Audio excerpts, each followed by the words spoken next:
I'll start it back in just a second.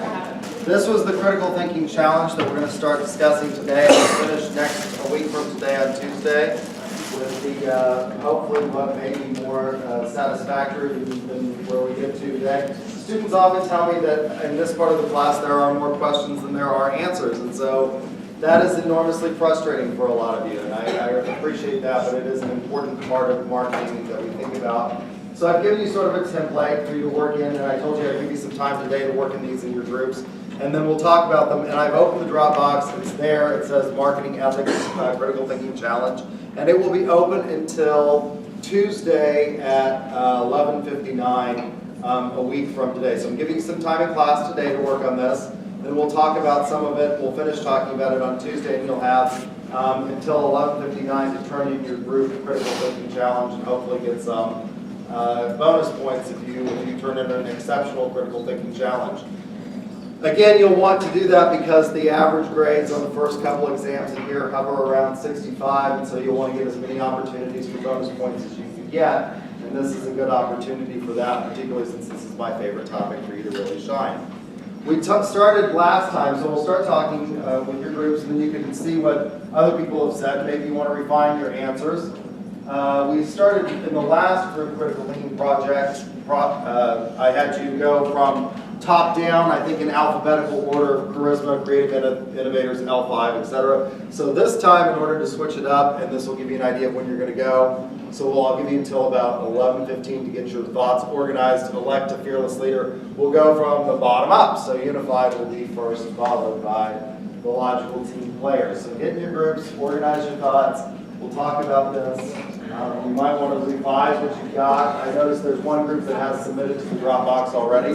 You might want to rethink that. You can always submit more than one thing. Just let me know this is the one that you actually want me to grade. And I can look at those and kind of see what your progression is, and a lot of times that's useful. So I'll let you get your groups to do that, and I will pass the roll sheet.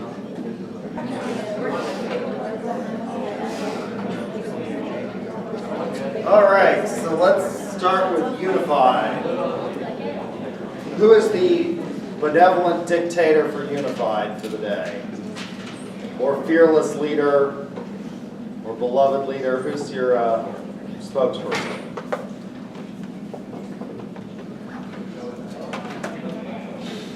Don't want to admit it? Not really. I can go first. I'm not in the group. Like our group can go first. Your group can go first? Yeah. That would be unfair, wouldn't it? That'd be unfair. Because I told But them. it'd be just. It would be just. Okay, so what did you all come up with as your preliminary idea of what is justice and what does it have to do with marketing? Justice is a form of fairness in protection of rights and punishment of wrongdoings. Fairness, rights, punishment. Okay. Of wrong. Okay, so what are some of your examples? I think this is an interesting idea. What is fairness? Let's see what it says. I mean, rights, I think we understand that. That's less abstract than fairness. What do we think of as being right? Like morally correct. Okay. What would be a right that you have as a human being? What do you think is a morally correct right? Morally correct right. What? Freedom of speech. Yeah, freedom of expression. We think of that. And from where does that right come? According to the founders of the country and the Declaration of Independence, and Thomas Jefferson's lofty words.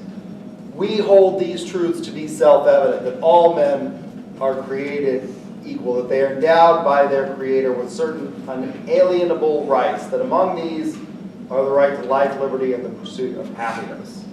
And then in the Constitution, we get 5 substantive rights in the First Amendment to the United States Constitution.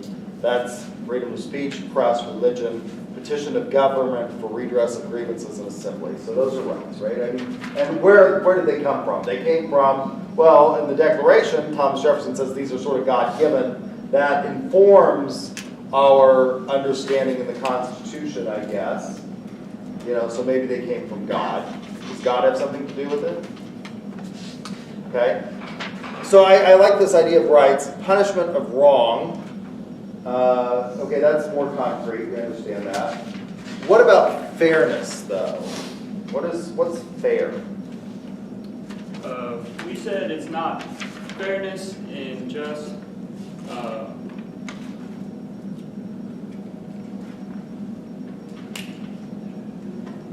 that they often can be confused.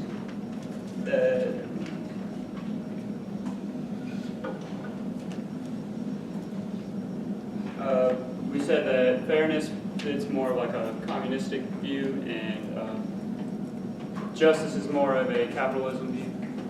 Oh, okay. So it may be so you've got this communism. So you all think that it's fair for me to give everybody here an F? It would be fair, but it wouldn't be just. It would be fair, but not just. They- So justice and fairness are related, but They're they're related, not. but they're not the same. Okay, so maybe you've got fairness, and you've got justice, and there's some Yes. overlap here between the two concepts, but they're not exactly the same. Exactly. Okay, all right. What were some of your examples? Some of our examples was customer satisfaction and equality. Okay. I think this is important in marketing, customer satisfaction in terms of customer lifetime value. And what did you say, what else? Equality. Equality. Equality. What is it that we want in terms of equality? Is it equality of results, the fairness?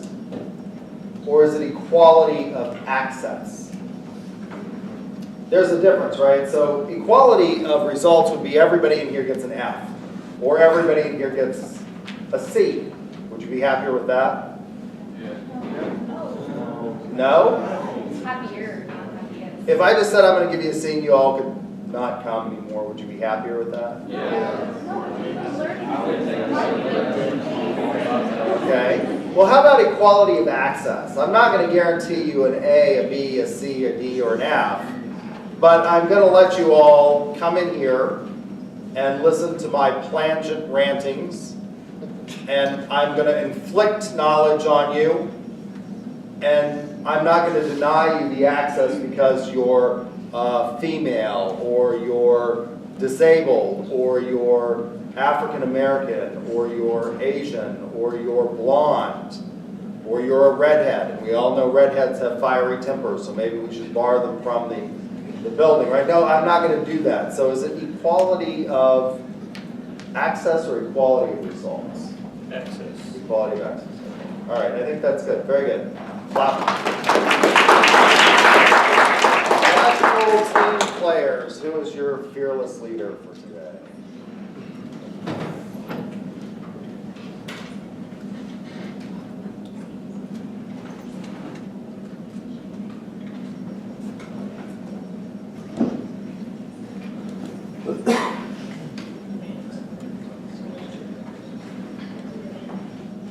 All right, so what did you guys come up with? We define justice as more of righteousness and morals. Morals, okay. And righteousness? Yeah.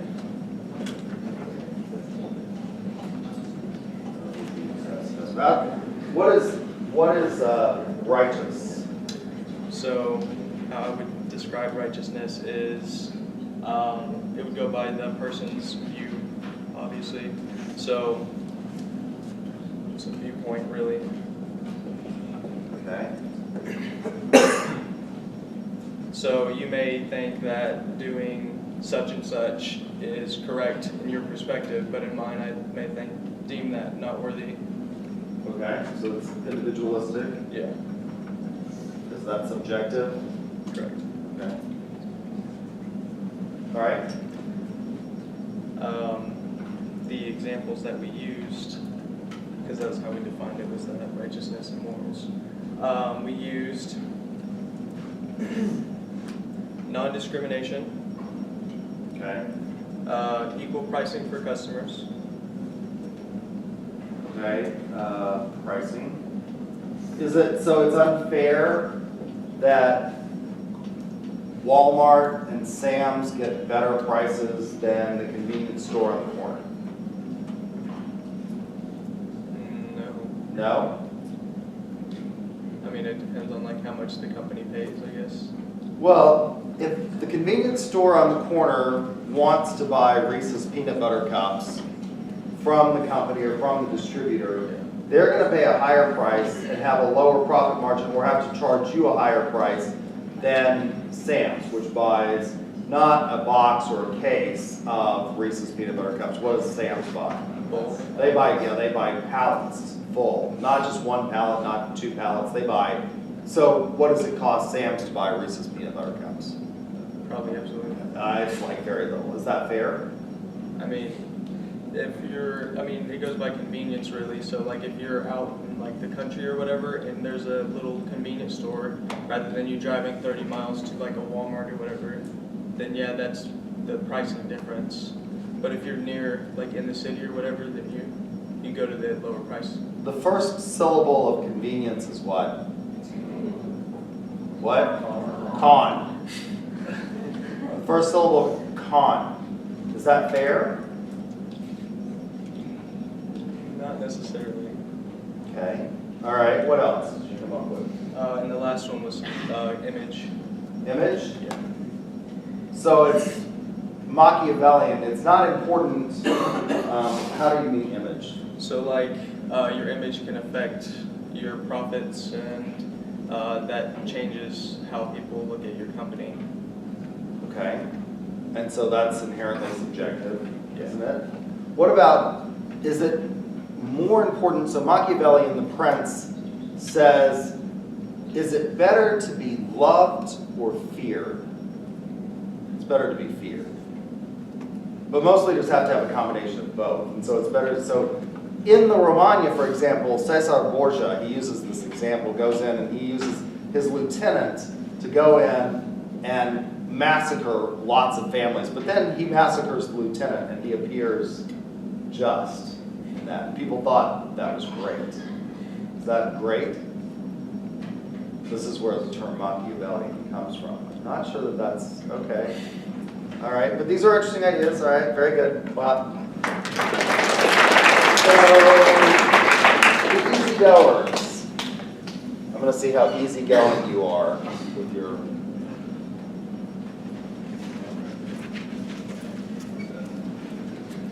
We may have to move boards out. There's another board in. So, what did you guys come up with? Okay, so we said that marketing can be tied to justice through public safety, Okay. diversity, and competition. Okay, diversity and competition. Okay. So what about safety? Okay, so like when we see cops, we automatically are going to feel like safe or we're going to feel scared. Usually the cops want you to feel one way or another. So like when you're driving and you're speeding, you're going to slow down if you see a cop. Or you're going to be like, oh, I need to buckle in or get off my phone. Sometimes you're going to feel like at ease more, but cops don't want you to feel at ease all the time. Sometimes they want you to feel scared. So that's the way they've marketed themselves. Okay. The authority. I mean, there's a whole lot of communication that goes into the cop, right? The badge, the big gun, the taser. You know, how many of you have seen the guy at Florida State who was, heckling one of the politicians? Don't tase me, bro, and then they tase him. It's a pretty funny video. So like, don't tase me, and then all of a sudden he's on the floor, screaming.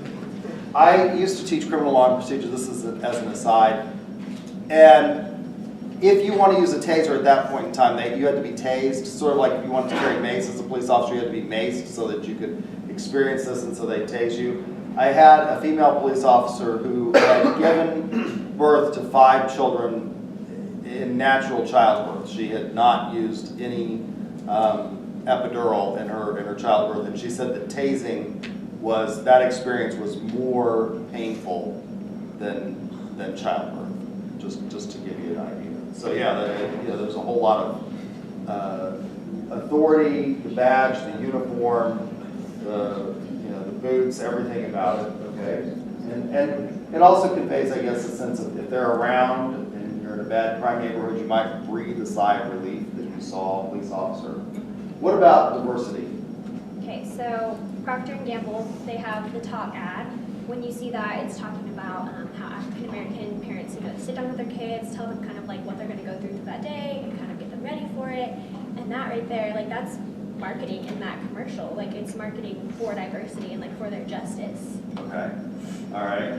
And then competition. Okay, so like with cell phone companies, it's all about like if you watch their commercials, they're just putting down the other companies. They're not like really saying stuff about themselves. It's more about like, oh, you don't need like Verizon or T-Mobile, like, they did this, and they'll show like a map, and it's gonna be like putting the other people down to get their justice. Okay, what about the guy that says, I used to ask, can you hear me now? But he's gone to work for, who is it, T-Mobile? Sprint.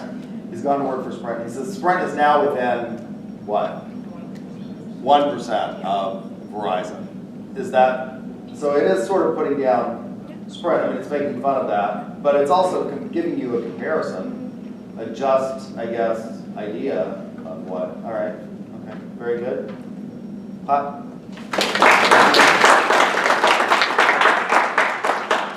Stellar.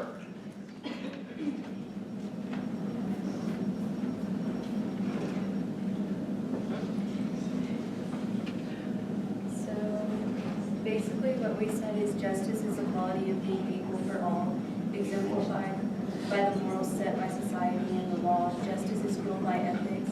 In society, we have created a set of laws or ethics from presumably nothing, which are now followed and used by the backbone of justice.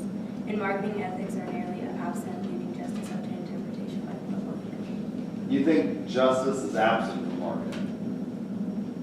In a way, yeah. It's completely devoid of that. Marketing is completely devoid of that. Not completely absent, but in a way it is, because, I mean, you never know, like, the person that is selling to you, you never know if they're actually being truthful with their products, and, like, there could be problems in the products, and necessarily they're not always going to tell you that at the end of the day, they're trying to sell you their product, so they're not necessarily always going to tell you what's wrong with their products or, like, the previous issues that they've had.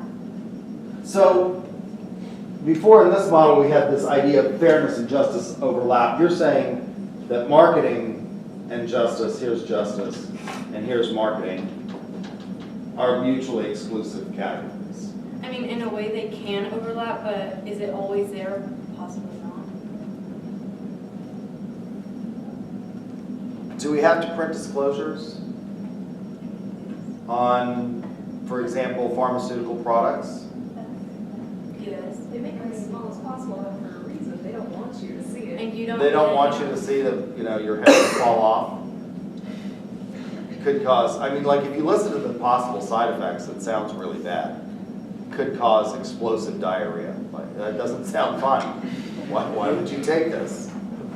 May cause heart palpitations. That might be bad. The most common side effects are nausea, vomiting, fever, night sweats. And so they print them on this package, or when they have to disclose them in the advertising, they say it really fast at the end. Take Lyrica. It'll help with your fibromyalgia, or may help with your fibromyalgia. The most common side effects are dizziness, faintness, shortness of breath, sleepiness. Don't drive while taking Lyrica until you know how it affects you. And they say that really, really fast at the end, right? They don't tell you. And they don't tell you all of the side effects. A certain number of people are just going to kick the bucket. So you think that they're mutually exclusive. So I say that yes, in a way they do tell you, because clearly yes, they do state the side effects and stuff like that, but they say it fast or they write it in small print. So it is there, but is it always there? Like with the car situation, and when cars have damage and stuff like that, they don't necessarily always tell you that, but they'll try and make it look as new as possible, and then to try and get you to buy it. And then once you buy it, you have the problems later on, but as of now, when you purchase the car, it's in good condition. What responsibility do consumers have in this process? If we think about this in terms of value co-creation in this relationship era, what responsibility do I have as a consumer to become informed? Of what? You think, I mean, is it all on the company, or does the consumer have, you have the ability, with you gave the example, and somebody else gave this example as well, of cars that are water damaged. You can find that out pretty easily anymore, can't you? I mean, you've all heard the ads for Show Me the Carfax. But it goes back to that. It's justice. Am I as trying to sell you a product, am I being just and keeping things from you and not telling you stuff? Yeah, you can find it out, but me as a seller, am I trying to be just if I'm not letting you know the problems, or if I'm not giving you the side effects of certain things? If you don't know and you aren't informed, are you likely to go back if you have a bad experience with that company? No. Is that company likely, if they do that enough times, to go out of business? Yeah. Is that just? Maybe it is. Maybe they got their just desserts. If you treat people badly, you may not be in business. Okay? All right. Very good.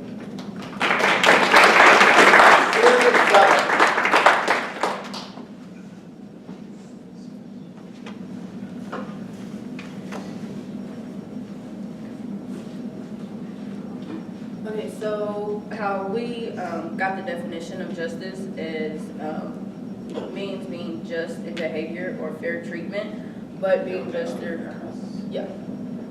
being just or fair is subjective to each individual. And so in marketing, we chose to go with more of the regulation side. And so our 3 examples were monopolies, copywriting, and consumer fairness. And so in marketing, justice begins with policies containing rules against monopolies, copywriting, and overall consumer fairness, and allowing opportunities in the marketplace. And so controlling opportunities for monopolies, we said justice in this case promotes competition, innovation, and allows consumers options. And with consumer fairness, it allows consumers to have better equal exposure to brands and services. And in this case, justice provides regulation for consumer quality of service across different markets. And then copywriting, it's a form of justice because it allows you to obtain the right to the materials that you make and keeps individuals or companies from plagiarizing. Okay. So with regard to monopoly, if we had, this is a good example because a lot of students and business students overwhelmingly believe in the free market system. But do we have an absolutely free market system? We don't. If you had an absolutely free market system, could you have a monopoly? You could. Absolutely. If you had absolute unfettered free market, you could have, and in fact you would rapidly devolve. You would have Standard Oil. What did Standard Oil do? They were the first ones that really led to the idea that we needed to regulate monopolies and bust the trust. They went in and they say, we want to buy your business. If you didn't want to sell to Standard Oil, what would they do? They'd move across the street. They would lower their prices because they had the ability to do that. And then once you went out of business, what would they do with the prices? Well, they would shoot them right back up. And so we said that's inherently unfair. Now, Walmart has done that, and it used to be when I was growing up, they did this through comp shopping, and you used to be thrown out. If you went into another store and they realized that they can't do this anymore because it's so easy to just go into the store and take pictures, and everybody knows what everybody else sells for. But Walmart used to comp shop. They used to go around to the competitors, and they would send, my first wife was a Walmart assistant manager, and they used to send their people out to go out, and what they do is they just go buy products from other stores to see, and then they would lower their prices below those prices of the next nearest store to get you to come into Walmart. And they had the ability to do that because they were so large and they got such huge volume discounts. It largely put out of business a lot of they really affected downtowns. Now, totally free market economists like Milton Friedman would say that's a good thing. Ultimately, consumers benefited from that, didn't they? The problem is that if they have the ultimate power, won't they maybe abuse that ultimate power? So copyright, I like this idea of you have property rights. There's something about this. that you have. You should benefit from the fruits of your labor. Yeah. And I think that's it. Underlying, under the UCC, so Dr. Morelli on Thursday will talk about environmental scanning, and part of the environmental scan will include a regulatory environment. Under the UCC, underlying every contract for a sale of goods is what's called a covenant of good faith and fair dealing. Now, what is that? What is that covenant of good faith and fair dealing? That's almost as abstract as justice. But the UCC says it, we codify it. We say that you have to act fairly, a covenant of good faith. What does that mean? That you negotiate in good faith and fair dealing. That sounds good, doesn't it?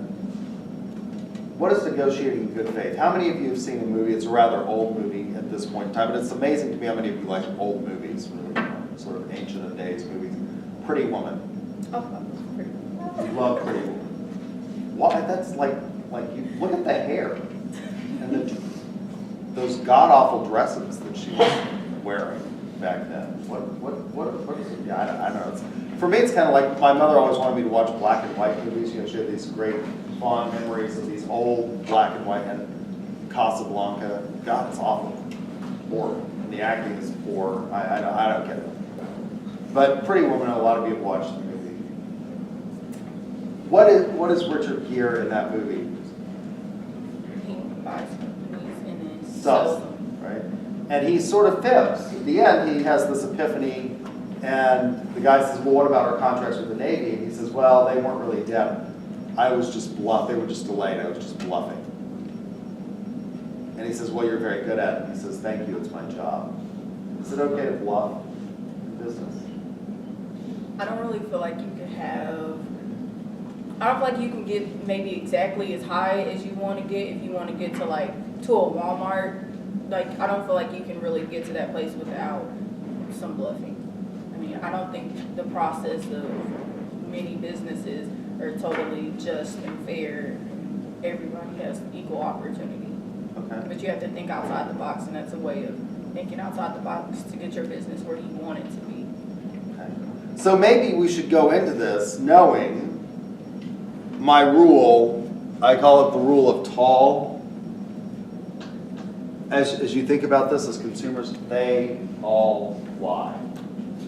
If their lips are moving, they are lying. I came up with this rule when I practiced law. My clients lied to me constantly. I didn't do it.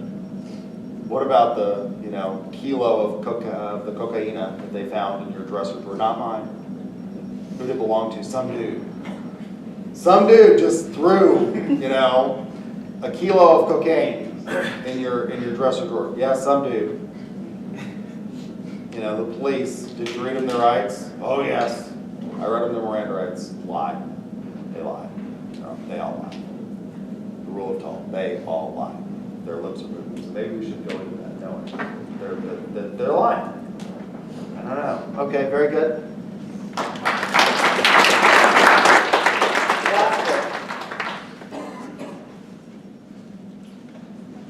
Since you all are plastic, let's see how superficial your answer is.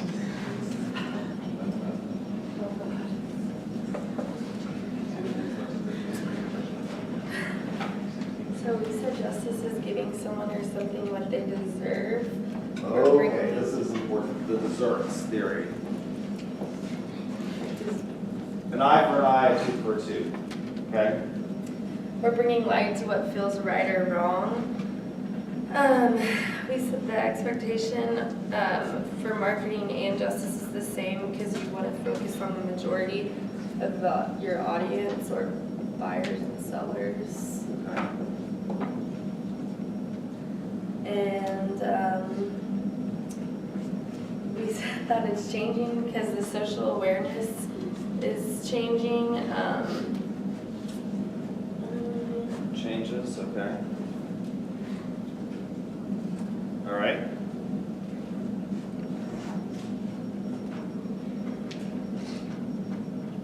Your examples?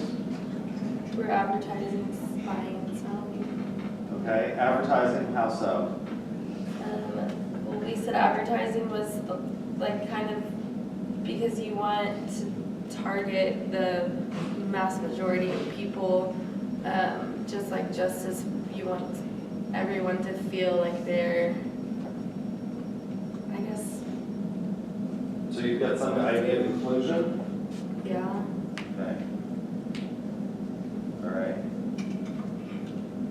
You want to target the majority. You want to give people their just desserts. What else? It changes, so you've got some idea here. You said it changes. There's some idea, and this is an argument that's really very prevalent, particularly among some historians, that the ideas, that we can't judge, for example, George Washington, and Donald Trump made this argument, and it is, kind of an interesting argument.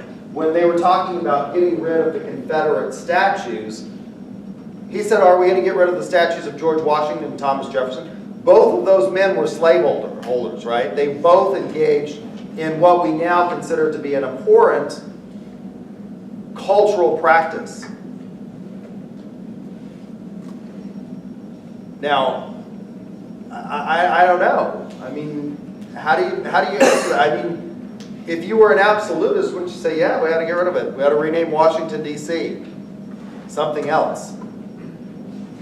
We got to get rid of, we got to get rid of the Jefferson Memorial. We've taken down, where do you draw the line? And a lot of people were very angry with Donald Trump over that statement to say that there was a difference. But they can't really articulate what the difference is between George Washington and, other than, I guess, it's a gut check. We sort of feel like icky about Stonewall Jackson or Robert E. Lee and not about George Washington.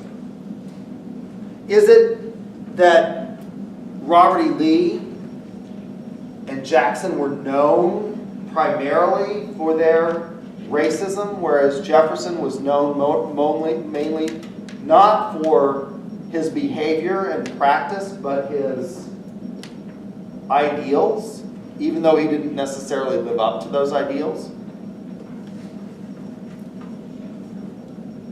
Is there something different about that? I don't know. That's a tough question, isn't it? It's a really hard question. What else?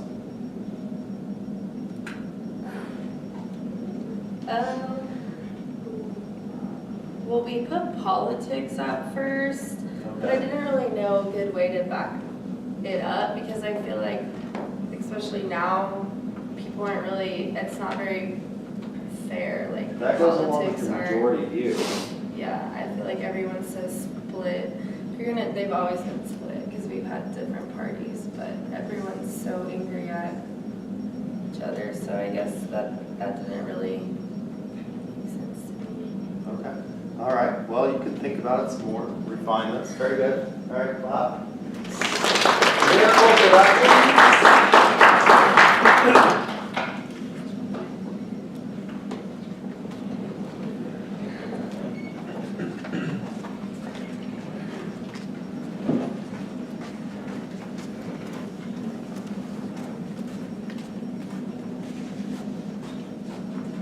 What did you guys come up with?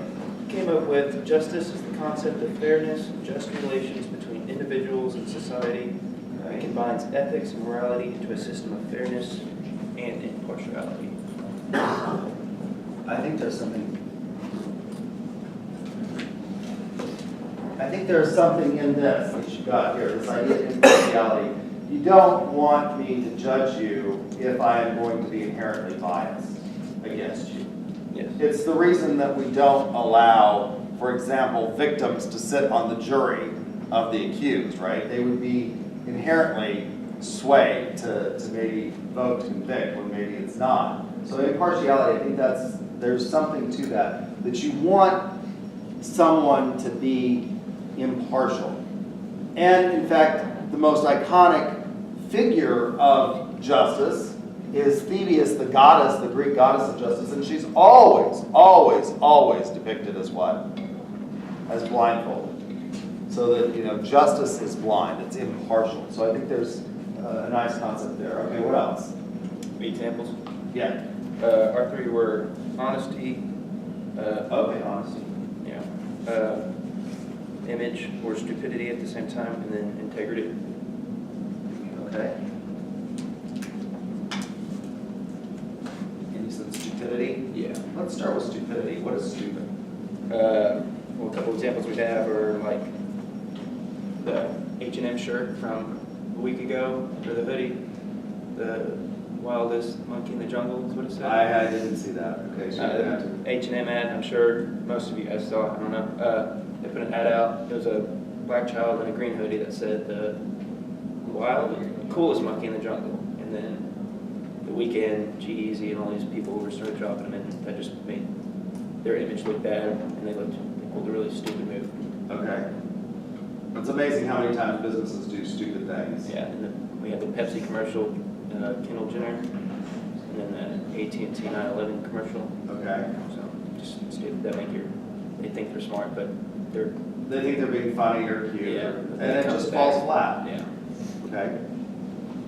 And then what about with honesty? Honesty was just like basic ads that we had were food ads. The food you see is not what you get. The Okay. meat that you hear about is not what you get.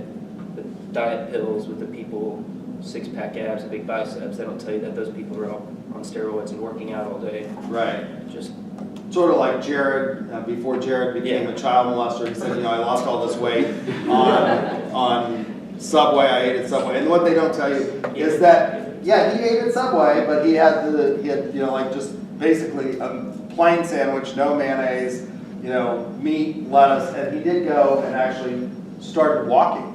I mean, that's it. And it was like an enormous amount of walking a day that he was doing. It was not just the eating at Subway. So, yeah, it's sort of misleading. Just go eat at Subway and you'll lose weight. Of course, did anybody really believe that? I No. hope not. Okay, all right. What about integrity? Integrity, our example was with Bill O'Reilly. He had all the sexual allegations against him, and so they got rid of him. But at the same time, it might not have been those sexual allegations that did it. It was the over 50 advertisers that pulled the second. Yeah, if they had all said, we're standing by Bill O'Reilly, Yeah. do you think they would have, do you think they would have dropped him? If all the advertisers would have stayed now. If they had said, if you don't keep Bill O'Reilly, we're gonna pull our ads, do you think Bill O'Reilly would still be there? I think he'd still be there.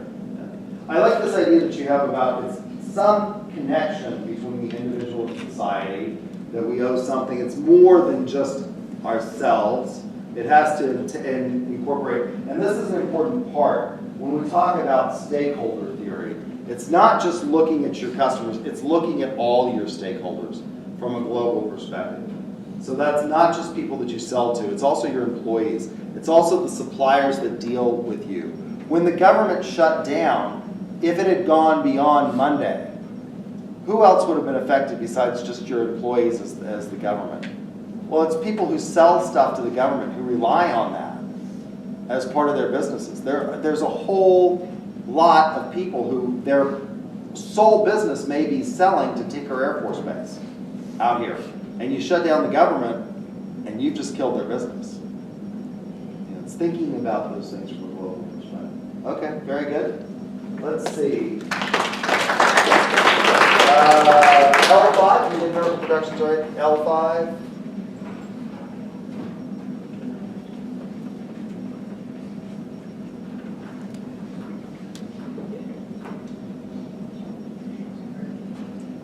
Okay, so for our thesis, we said, justice is the moral considerations of consequences to determine the best outcome while considering the effects of all parties, including consumers and competitors. Okay, I like that. Consequences, all parties. Okay. Okay. And our 3 points were work ethic, consequences, and satisfaction. All right. And so for the first one, it was work ethic, and we said each person within a business is responsible, or group within a business is responsible for a certain task. Like a marketing committee will sell a product with or if a marketing committee sells a product with a known defect, this is like an unjust work ethic because they're not fulfilling their role to the public as a trustworthy producer. What else? For consequences, we said all actions have consequences, good or bad. So like with the previous example, consumers can get online and compare their experiences and like review the product. So this can lead to a bad reputation and possible recall of said product. And so for satisfaction, for the most part, we have an internal moral compass. So as a businessmen and women, we want to make a profit, grow our business, and be satisfied with our work.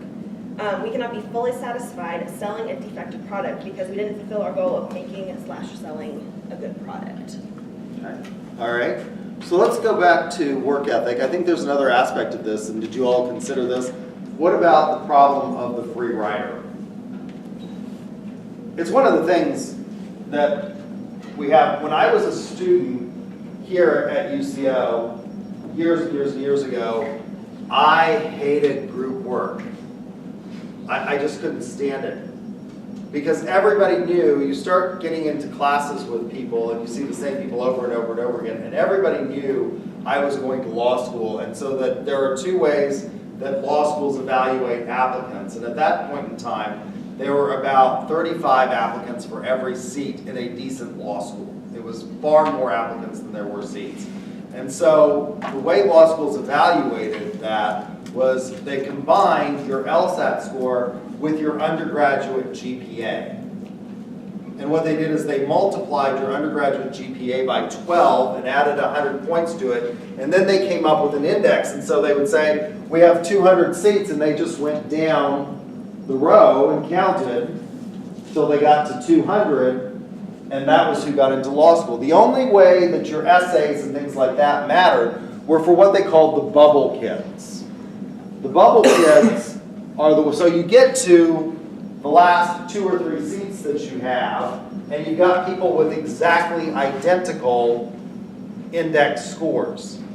And at that point, they would go and look at your essays. I knew this, and so I never wanted to be a bubble kid. I wanted to be up here, where I knew I was going to get into law school, and everybody knew that. And so I would do this group work, and there were all these freeloaders in my, or free riders as economists call them, in my classes, that I would do all the work. And so for a long time when I was a college professor, I wouldn't do group work. When I got into college business, they kept insisting that I had to do group work. And I do sort of appreciate the philosophy behind it, which is you are going to have to negotiate and you're going to have to deal in your groups with free riders. When you get out in the world of work, you're going to have people in your company that don't contribute their fair share, aren't you? And you're going to have to deal with that and overcome it and figure out ways to either fire them, or if you can't fire them because you're not in a position to fire them, to work around them so that they don't affect your performance. And that's a necessary thing. And one of the things we try to do is, this is in many respects, and one of the reasons I do group work in here, and I try these kinds of critical thinking challenges, is because this more mimics what you're going to do out in the real world. You're going to get up, you're going to give presentations as an employee, as a salesperson, as a marketer. You're going to get up and you're going to give presentations to groups. You're going to have to work in groups, and you're going to have to get along. Sitting in a classroom and just listening to me lecture is not at all similar to what you're going to do in the real world, right? And so it's having to understand how you overcome these free riders. And so I think, did you all consider that as part of your application to work ethic? Work ethic, no, that wasn't a point that we had come up with. All right, very interesting. I do like the fact that you have this idea of consequences.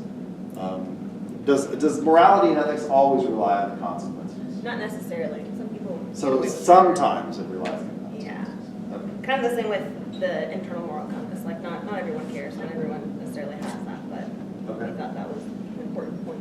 All right, very good. Creative innovators.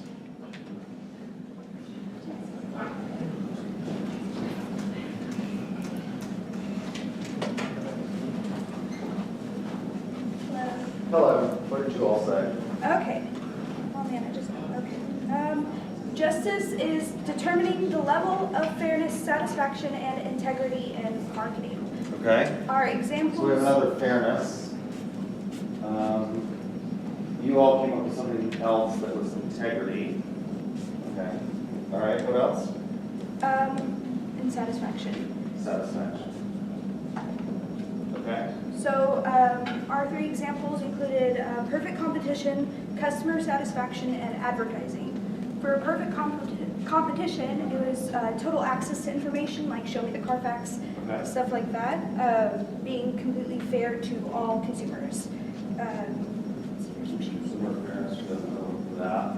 Okay, and then customer satisfaction is advertising is accurate, like with cigarette companies, how they don't show the actual ramifications of smoking and stuff like that. And then with advertising and integrity, following what society feels is morally correct.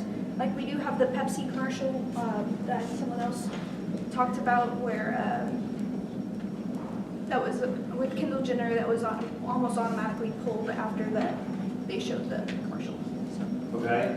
So with regard to this idea of integrity, what do you really, let's flesh that out. What is integrity? So basically what we feel is morally correct as a society is what marketers should use towards it because it gives them the most customer base. Does that make sense? Okay. So you want to, I guess, to increase your customer base and have integrity, you want to say what you mean and mean what you say and do what you say you're going to do. Exactly. All right. So give people what you tell them you're going to give them. If I tell you I'm going to give you 2 all-beef patty, special sauce, lettuce, cheese, pickles, onion, lettuce, sesame seed bun, that's what I should give you, not pink slime. How many of you saw the pink slime? This was an issue about 3 or 4 years ago. They basically render down, so you saw this idea of pink slime, they render down the carcass of the cow, and then because it's got entrails and fecal matter in it, they wash it with ammonia to kill the fecal matter, and then they can come up with this pink slime stuff that's kind of a binding agent that they put into the meat in hamburger patties. And I guess it's safe, but ammonia sounds bad to me. How much shit do you want in your food? What level of fecal matter is too much? They have formulas for this. How much rat poisoning or rat feces can you have? How many hair follicles in your ketchup? Did you know that? There are quality standards. How many parts per million of rat feces and rat hair you can have in your ketchup? I'm thinking that an acceptable level is none? 0? Isn't that the Upton Sinclair book, The Jungle? Yeah, the jungle. Yeah, I don't know. All right, so very good. We have 1 more, is that right? Do all the video papers, is that correct? So we have charisma.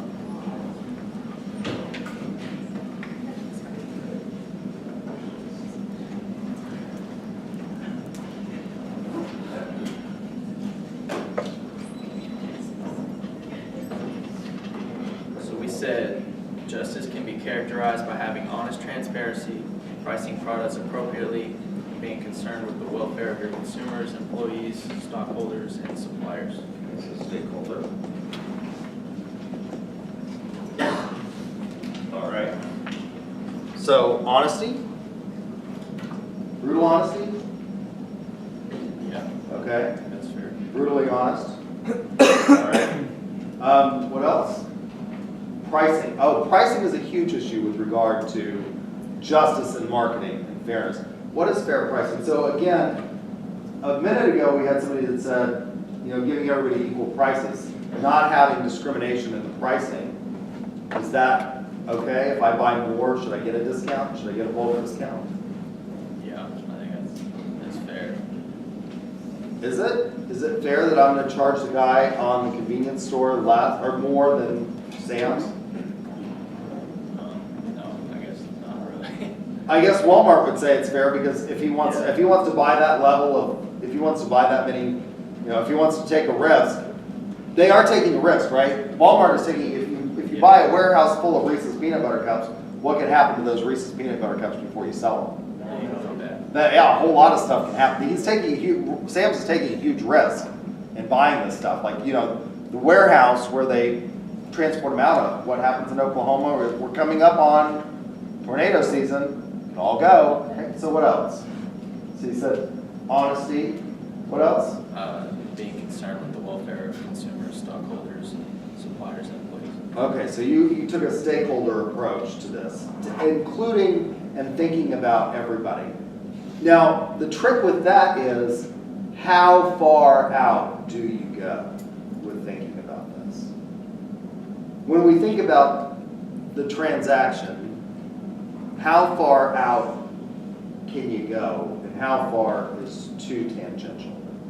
Well, you have to have a balance of who you're concerned for. Yeah, Okay. because you can't go too far in advantage of the stockholders versus employees and suppliers.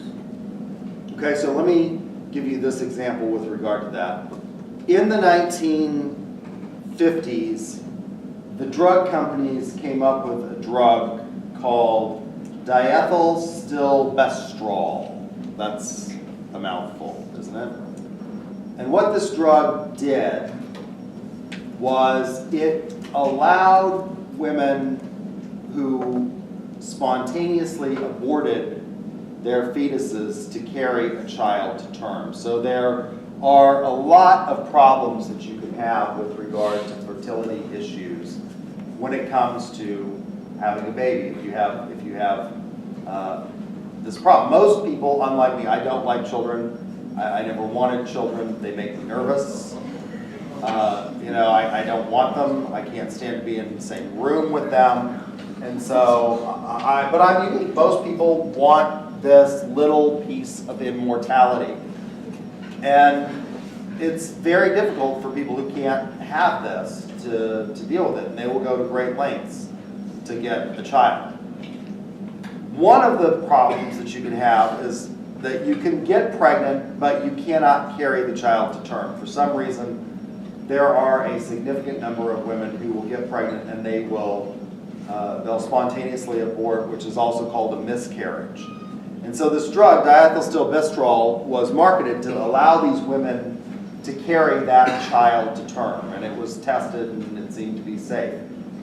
25 years after these women took this drug, their female offspring developed rare forms of cancer that were almost always fatal. The drug manufacturer was held strictly liable for the manufacture of that drug. So when you say stakeholders, wouldn't the offspring of the females be a stakeholder in the strictest sense of the word? Or was the stakeholder simply the female who took it? No, I think the child would be. Okay. How reasonably foreseeable is this? Generally speaking, when we think, at that point in time, we didn't know a lot about whether or not certain things crossed the placenta and affected fetal development. We now know far more. For example, it used to be that they just said, don't smoke because it causes lung cancer. We now know, with the hindsight of modern science, that smoking not only causes lung cancer, and it's not just the smoker that it affects people that are exposed to secondhand smoke. It also affects what? It's not just lung cancer, it's not just the smoker, it's the secondhand person who gets secondhand smoke. Waitresses in, for example, bars and restaurants have historically had more incidences of lung cancer. What else does it affect? It's not just lung cancer. Heart disease, what? I said throat. Throat cancer. For men, it increases your risk of prostate cancer. For women, and for men as well, it increases the rate or risk of breast cancer. I mean, there's just a whole lot of stuff. How much should we go back and say you're liable for something like this? 25 years later. And it wasn't the male children of these women that were affected. Is it fair to tell the drug manufacturers you're responsible for billions of dollars in claims for this strange form of cancer,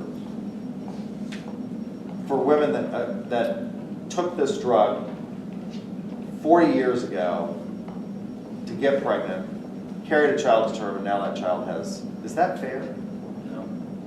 That's a stakeholder theory though, isn't it? Yeah, it kind of is. It's a stakeholder theory. Is it fair? Yeah.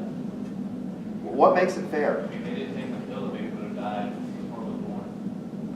They wouldn't have had a child. Yeah, right. I mean, that's one of the things. Is it better to have been born and lived than to not have been? I think most people would say, yeah, I would rather. I mean, we all know. I mean, this will end poorly for you at some point. You're not getting out of this alive.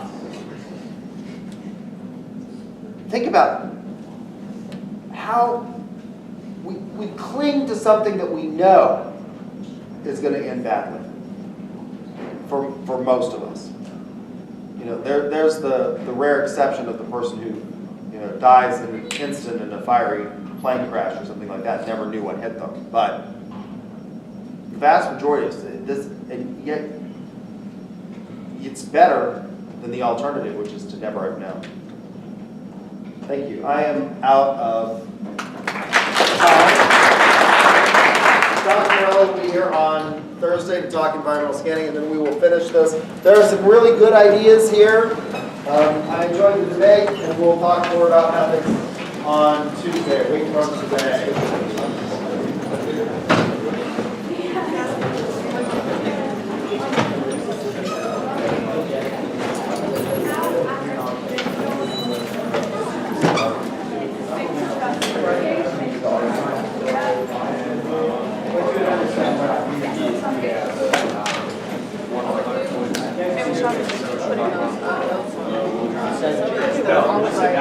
I didn't put this on here, so I don't know what to say.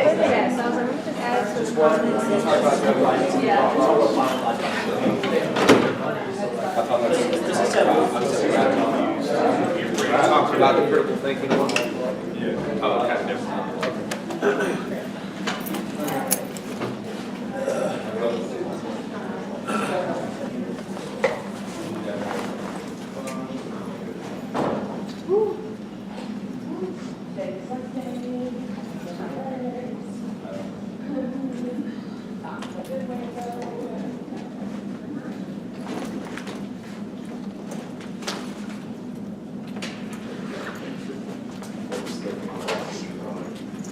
Still best wrong. DES.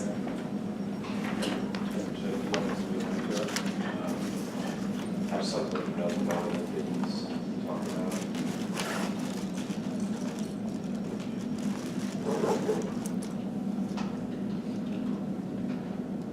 DES.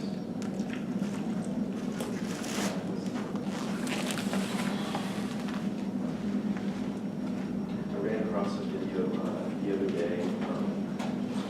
There's a guy I watch on YouTube. His name is Michael Stevens. He runs a channel called Vsauce. Which is a bunch of like science stuff, pretty much. What's your email address? M. Williams 125 at UCO.